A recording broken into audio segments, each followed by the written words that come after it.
bien bonjour tout le monde. Ici CryptoFrad pour un update en ce mercredi le 17 mars.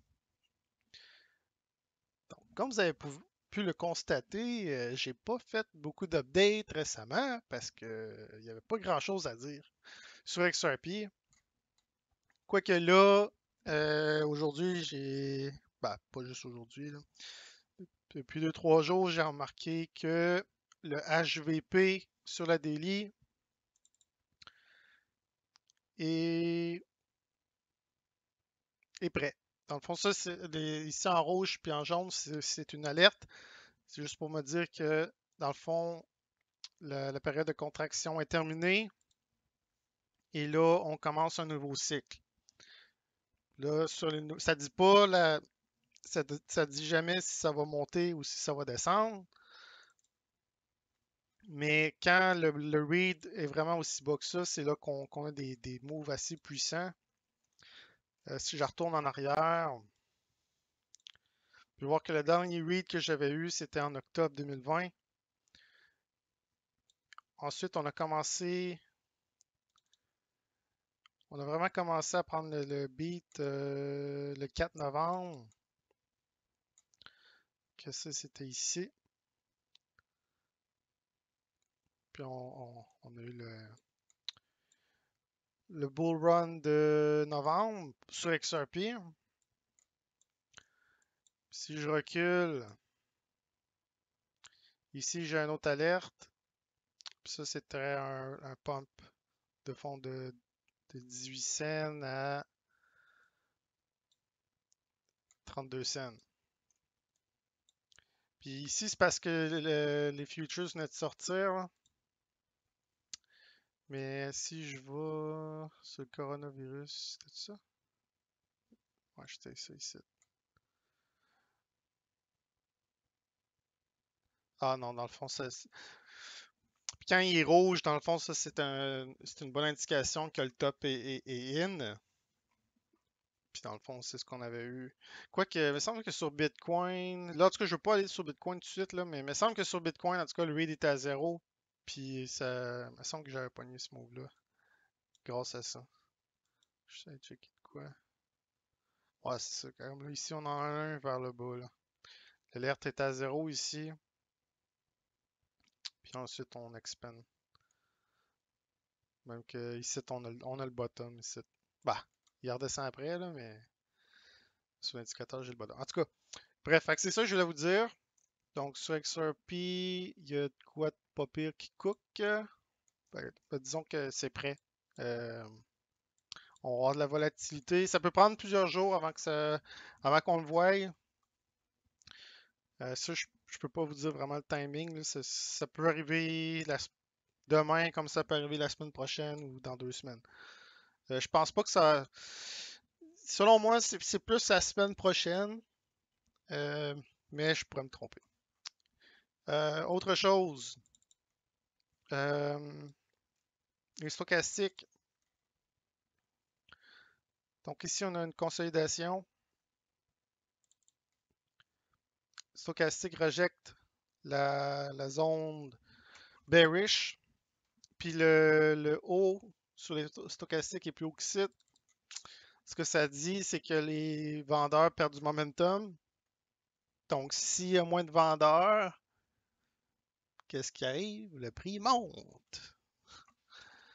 Fait que, ouais. Puis on a repris aussi au niveau des moving average, on a repris le 21. Ça, c'est parfait. Euh, en fait, je pourrais vous le montrer, hein. Quoi qu'il y ait ici, non, ils n'ont pas donné aucune chance. Non, whatever. Fait que ça, c'est bon. Tu d'autres choses? RSI, il est en zone neutre. Mais quand c'est. Puis ça, c'est une raison pourquoi XRP, c'est une des plus dures à trader, hein. C'est parce que ici, si je vais sur une 4 heures, là, on voit que en temps réel, là, tu vois c'est comme s'il voulait retourner dans la zone bearish puis aller plus bas dans le prix, mais finalement, ah non, j'ai changé d'idée puis je monte là. Ici, là. Euh, Tu vois, ça c'est deux ticks, là. Ça veut dire que à 4 heures avant hier, il était à 40, 4 heures plus tard, euh, il était à 56. Je vais aller voir là, 1 heure. Ça, c'était ça. En tout cas, ça arrive extrêmement rapidement, là. Je sais pas si je peux vous montrer en 5 minutes. C'est ça. Ouais, c'était ça. 5, 10, 15, 20, 25. 25 minutes pour le premier pump. 35 minutes pour mettons, 40 minutes pour le top. Disons 1 heure pour un move de 43 cents à 52 cents. C'est extrêmement rapide. Si t'étais pas déjà, long ici, là, tu manques ton move. Là. Ben, quoi qu'il il te donne l'opportunité ici. Là. Une opportunité que j'ai prise d'ailleurs. Mais bon, c'est pas grave. Daily. Y a-t-il d'autres choses que je voulais dire? Euh, Il y a de quoi de bizarre aussi que j'ai remarqué sur XRP, hein, c'est qu'on a des tabarnak de grosses wicks. Si ça là, c'est vraiment impressionnant. Hein. Si on a une wick de 26 cents,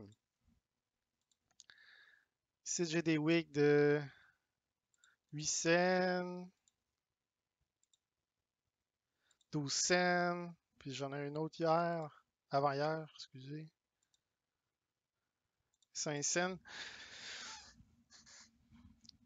Puis normalement, là, plus qu'un exemple, plus que Bitcoin monte,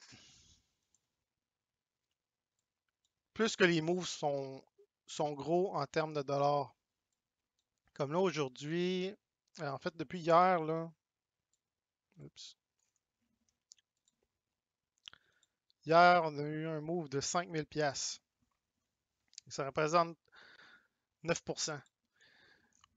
Mais l'affaire c'est que 5000 pièces, quand le prix est à 60 000, c'est pas beaucoup.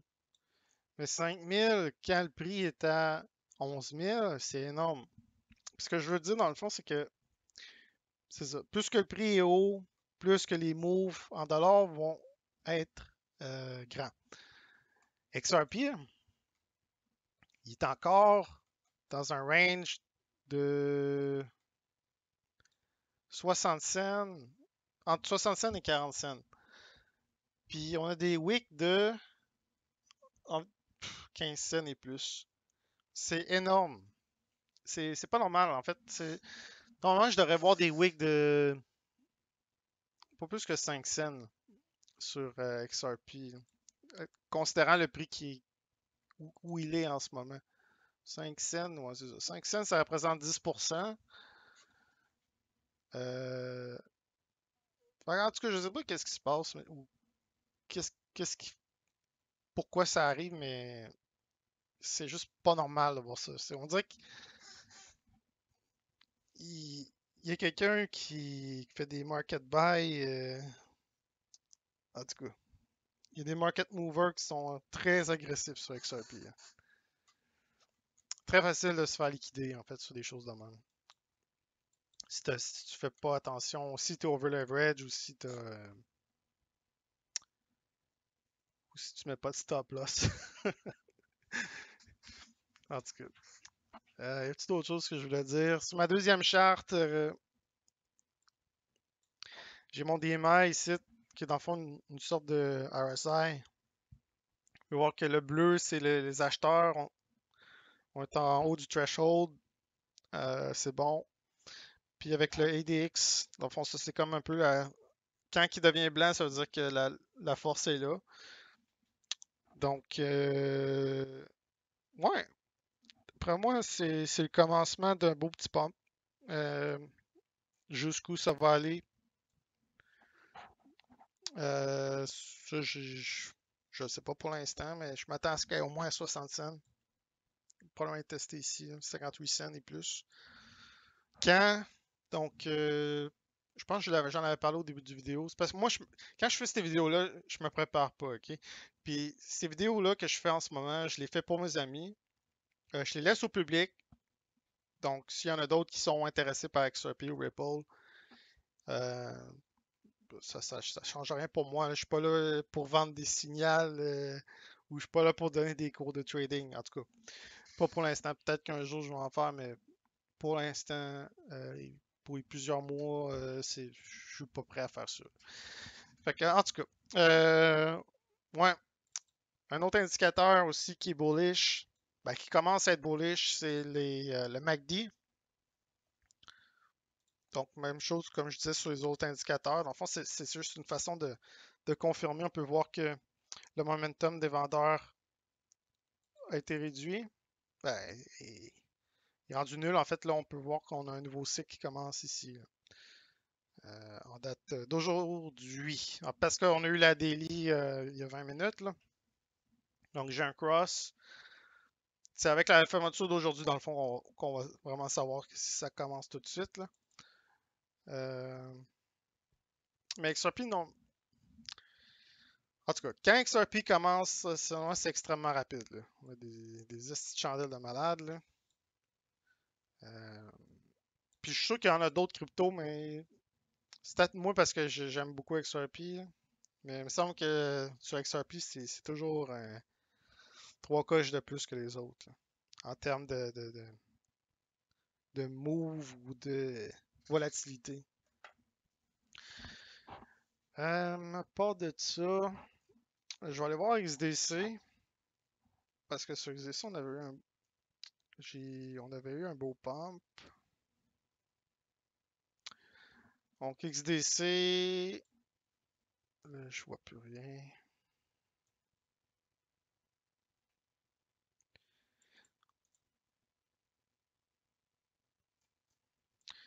Donc sur ma deuxième charte, on peut voir que le momentum pour la vente increase.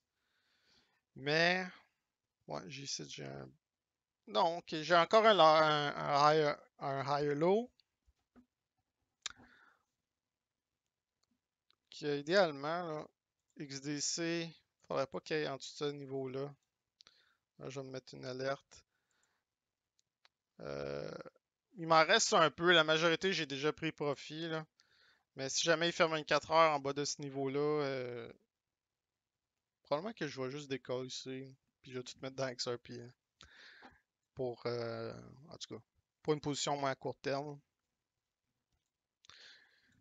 Euh, mais il y a une autre façon de voir ça. Ça- hmm, ouais, il pourrait faire un triangle, mais il faut pas qu'il descende en bas de ça. Ça ressemble un peu, dans le fond, c'est comme un bull flag, là. Ça peut être une réaccumulation. Parce que là, ici, oui, il y a de la vente, mais on peut voir que sur le DMI, il n'y a pas de force. Ce que ça me dit, c'est que c'est une consolidation. Euh, Fait quoi, ce niveau-là est à surveiller. Ça va voir 4 heures. Ouais, c'est ça, j'ai le bottom ici.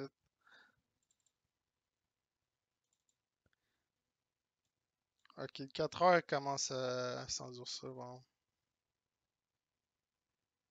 Ouais, celui-là, il va être à surveiller, si vous en avez. Mais je dirais qu'en ce moment, on a un gros bull run, là, je veux dire. Euh,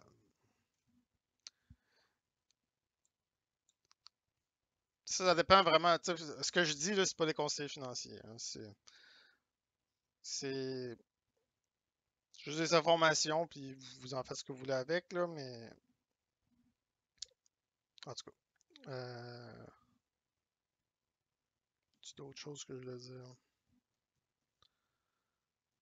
Bon, en tout cas, sur 4 heures, on va voir, là. Prochaine fermeture, On va voir s'il y a de la divergence. On va voir si le bas ici est plus haut qu'ici ou plus bas, en tout cas.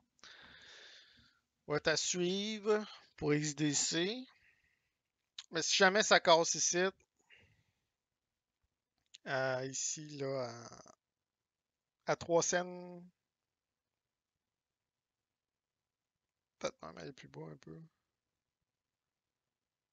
Ouais, mettons à 3 cents, là. Il devrait avoir un rebond. Mais c'est juste que la structure pour le triangle va être brisée, puis là, ça va être de revoir qu'est-ce qui se passe avec ça. Ça va avoir 12 heures, ouais. Puis j'ai pas beaucoup d'historique sur cette charte-là, fait que je peux pas vraiment aller dans le long terme. Ouais, ça, je vais enlever ça, parce que je vois plus rien.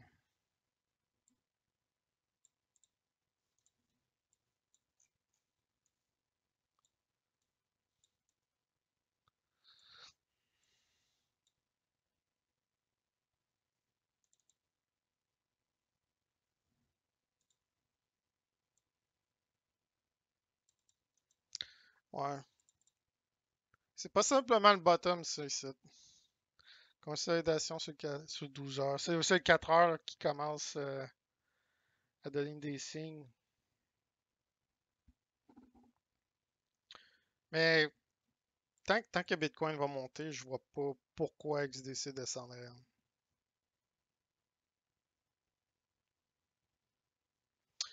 Ouais. Ouais, je retire ce que j'ai dit quand je dis que j'allais vendre, là. Euh, Si jamais ça descend en dessous de ça, on a quand même un bon support là, ici, là, à 3 cents.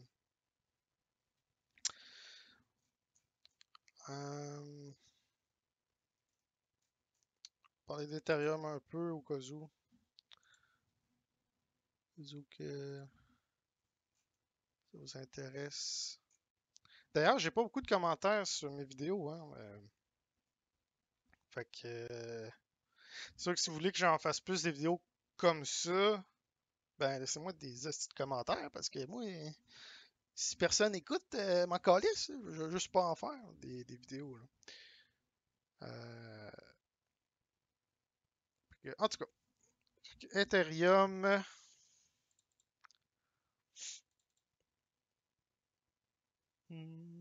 Ça, c'est le daily. Bullish Divergence. Ici. Ouais. OK.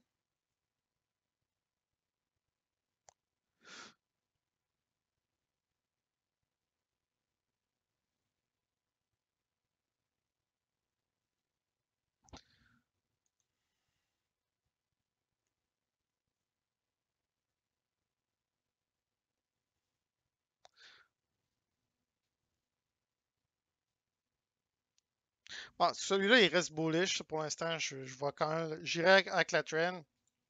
Je pense qu'à long terme, ça va continuer à monter. Euh, à court terme.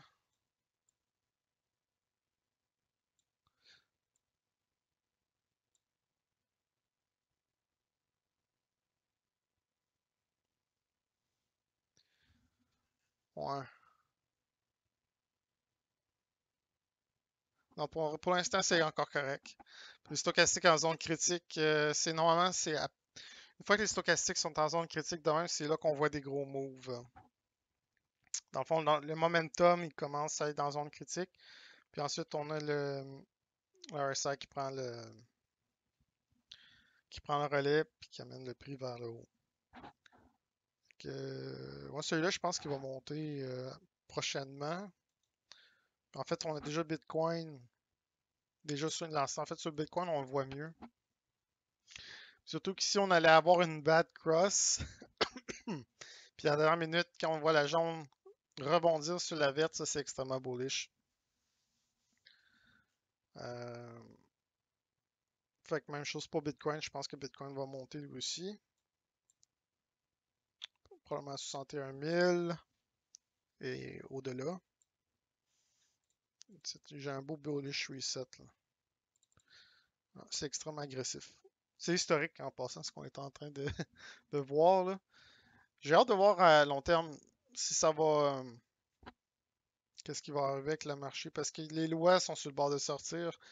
Tout à l'heure, je regardais ART.com puis j'ai vu que Vladimir Poutine il voulait mettre des lois pour empêcher